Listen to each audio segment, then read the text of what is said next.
Yes, the local gold, or hashish powder, has to be tested, I suppose.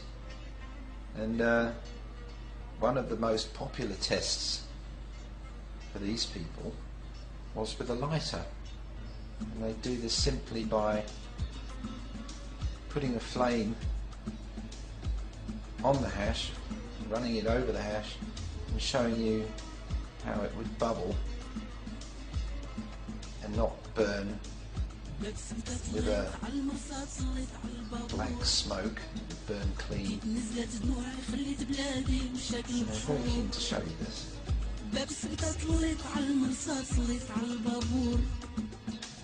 بكيت نزلت دموع خليت بلادي والشاق المشهور ويا يا يا يا يا يا ويا يا يا يا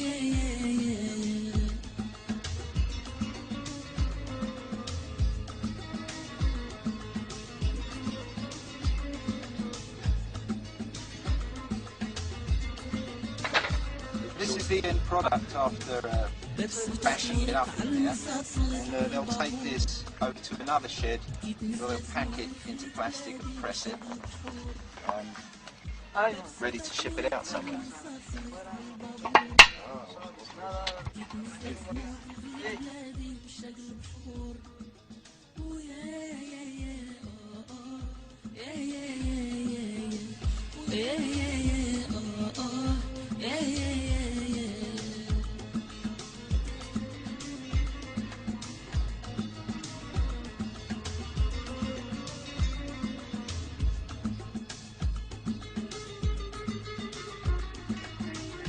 After working the blonde, light-coloured hash powder in your hands, the heat will bind it together and make it a bit darker. You can touch a flame to it and this will bubble the resins up, showing the quality of the hash. I guess to summarise the whole hash making process in a few words, I'd say that the cannabis is grown from mid-February through till September, when it's harvested and dried outside in the fields. Then it's bundled up and stored in sheds and outbuildings all over these mountains until it can be worked by bashing it inside a plastic bag and through a screen, collecting the hash powder in a bowl underneath. The hash powder is then packed into cellophane bags, which are pressed by hydraulic or twist presses. These not only compress the hash, but also they stamp a picture logo or letters of some sort into it as a mark of quality, and also maybe as a mark of location. Then it's packed and disguised for shipment using very heavily scented talcum powder, wax and quite a lot of sticky tape to be distributed to many places around the world. Yes, it's very hard work, and as you can see it makes a lot of calluses on the hands of this young Moroccan man, working hard all day.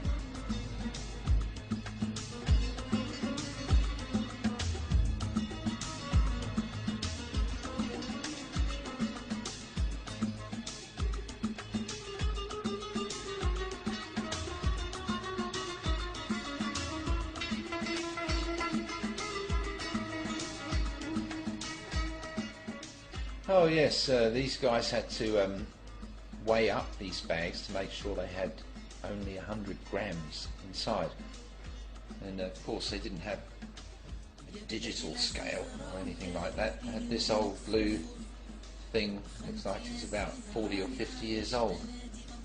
They've probably been using it since before the beginning of time, and they were still using it now.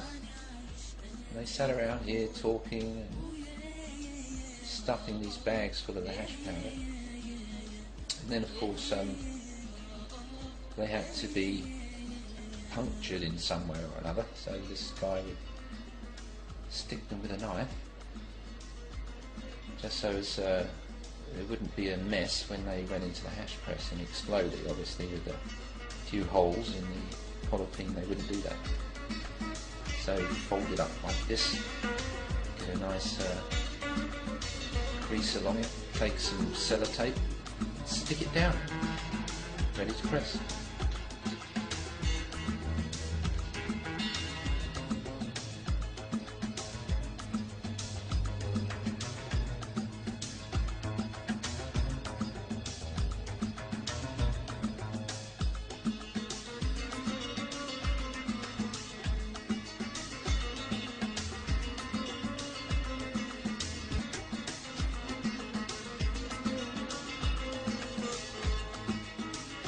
لابس بتطلق على المرصاد على البابور بكيت نزلت دموعي خليت بلادي وشاق البحور لابس بتطلق على المرصاد صليت على البابور بكيت نزلت دموعي خليت بلادي وشاق البحور ويا يا يا يا يا يا يا يا يا يا